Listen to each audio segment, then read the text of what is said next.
손흥민이 유럽 5대 리그에서 최근 5시즌 동안 꾸준한 활약을 펼친 공격수로 드러났다. 영국 기브미스포르트는 2일 한국 시간 2017에서 18시즌부터 유럽 5대 리그에서 가장 많은 공격 포인트를 기록한 20명의 선수를 조사해 소개했다. 손흥민은 지난 5시즌 동안 프리미어리그에서 75골 43어시스트를 기록하며 공격 포인트 118개를 기록했다. 손흥민은 최근 5시즌 동안 유럽 5대 리그에서 13번째로 많은 공격 포인트를 기록한 가운데 꾸준한 활약이 수치로 드러났다.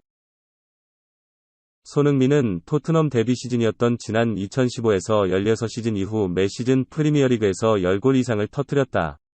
지난 시즌에는 프리미어리그에서 23골을 성공시켜 아시아 선수로는 사상 최초로 프리미어리그 득점왕에 등극하기도 했다.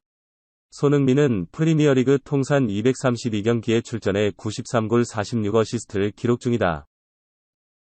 지난 2017에서 18시즌부터 5시즌 동안 유럽 5대 리그에서 가장 많은 공격 포인트를 기록한 선수는 메시, 아르헨티나로 나타났다. 메시는 지난 5시즌 동안 바르셀로나, 스페인과 파리 생제르맹, 프랑스에서 활약하며 131골 76어시스트와 함께 공격 포인트 207개를 기록했다. 메시에 이어 161골 27어시스트를 기록한 레반도프스키, 폴란드가 공격 포인트 188개로 2위를 기록했다. 또한 리버풀, 잉글랜드, 살라, 이집트가 118골 50어시스트와 함께 공격 포인트 168개로 3위에 올랐다. 음바페, 프랑스와 인모빌레, 이탈리아가 4위와 5위를 기록한 가운데 호날두, 포르투갈은 125골 25어시스트와 함께 공격 포인트 150개를 기록해 6위에 이름을 올렸다.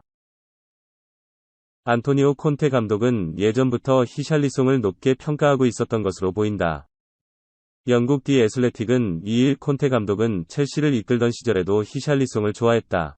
당시 히샬리송은 왓포드로 이적하며 잉글랜드 무대에 첫 진출한 뒤 인상적인 활약을 보여주고 있었다.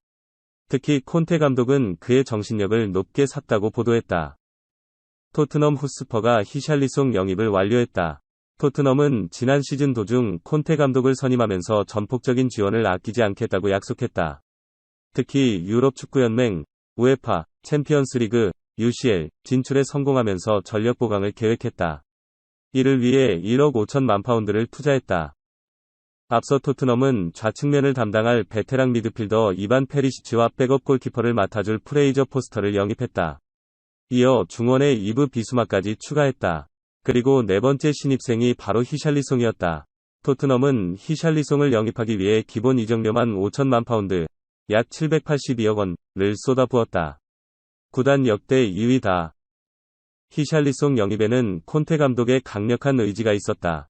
히샬리송은 2017년 여름 왓포드로 이적하며 잉글리시 프리미어리그, EPL에 발을 들였다. 곧바로 뛰어난 경기력을 선보이며 이적한 지 1년 만에 에버턴으로 떠났다. 지난 시즌까지 에버턴에서 에이스로 활약 중이었다. 콘테 감독은 첼시를 이끌 때부터 히샬리송에게 감명을 받았다. 그는 2016년부터 약 2년 동안 첼시 감독으로 일하며 EPL 우승을 차지하는 등 인상적인 성과를 거뒀다. 콘테 감독 부임 2년 차에 히샬리송이 왓포드로 합류했고, 실제로 두 사람은 경기장의 맞대결을 펼친 바 있다. 특히 2018년 2월 첼시와 왓포드의 경기에서 히샬리송은 후반 20분까지 활발하게 그라운드를 누비며 콘테 체제의 첼시를 1에서 4로 격파하는 데 힘을 보탰다. 콘테 감독은 첼시 시절 히샬리송의 플레이를 보면서 감명을 받았고, 특히 그가 경기장에서 보여주는 태도를 높게 평가했다. 영국 풋볼 런던 역시 콘테 감독은 변화를 원했다. 이번 여름 이적 시장에서 데려온 4명의 선수는 모두 파이터 기질이 있다. 콘테 감독은 선수들이 으르렁거리기를 원하고 경기장 안에서 상대의 피를 느끼길 원한다. 차기 시즌 토트넘은 기존과 매우 다른 모습을 보여줄 것이라고 언급하기도 했다. 히샬리송은 토트넘에서 좋은 호흡을 보여줄 수 있을까? 토트넘은 1일 한국 시간 구단 홈페이지를 통해 우리는 히샬리송과의 계약을 발표하게 되어 기쁘다. 그는 2027년까지 우리와 계약을 맺었다라고 공식 발표했다. 히샬리송은 기본 이적료 5천만 파운드, 약 781억 원에 이적하면서 구단 역대 이적료 2위가 됐다. 히샬리송을 영입하게 된 토트넘은 이제 프리미어리그, EPL, 에서 공격진만 놓고 보면 퀄리티가 그렇게 떨어지지 않는다. 해리 케인, 손흥민의 파트너십은 전 세계를 놓고 봐도 최고 수준이며 데얀 쿨루셉스키는 자신이 케인과 손흥민을 완벽히 보좌할 수 있다는 걸 단 반 시즌 만에 증명해냈다. 백업 요원으로 안성맞춤인 루카스 모우라도 다음 시즌에는 토트넘에 있을 것이다. 그렇다면 히샬리송은 어떻게 활용될 수 있을까? 지금까지 토트넘의 영입 기조만 봐도 2021-22 시즌에 보여줬던 안토니오 콘테 감독의 체제가 그대로 유지될 가능성이 높다는 걸 알 수 있다.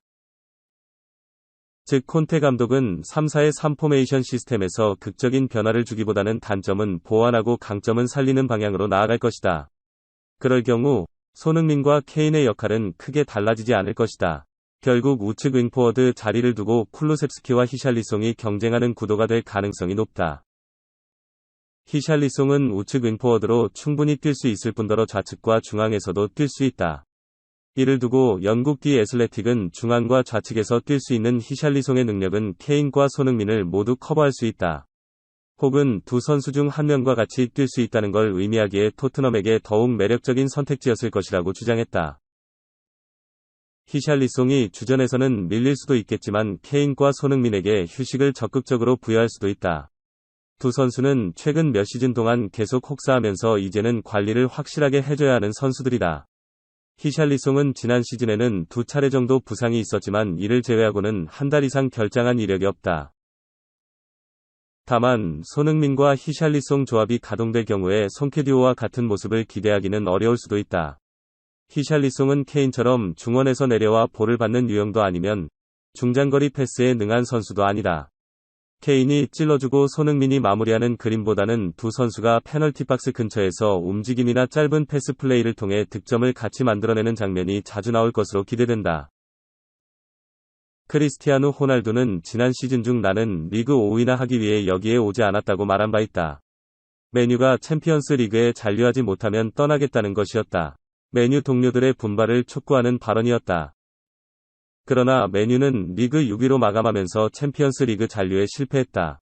다음 시즌에는 유로파 리그에서 뛰어야 한다.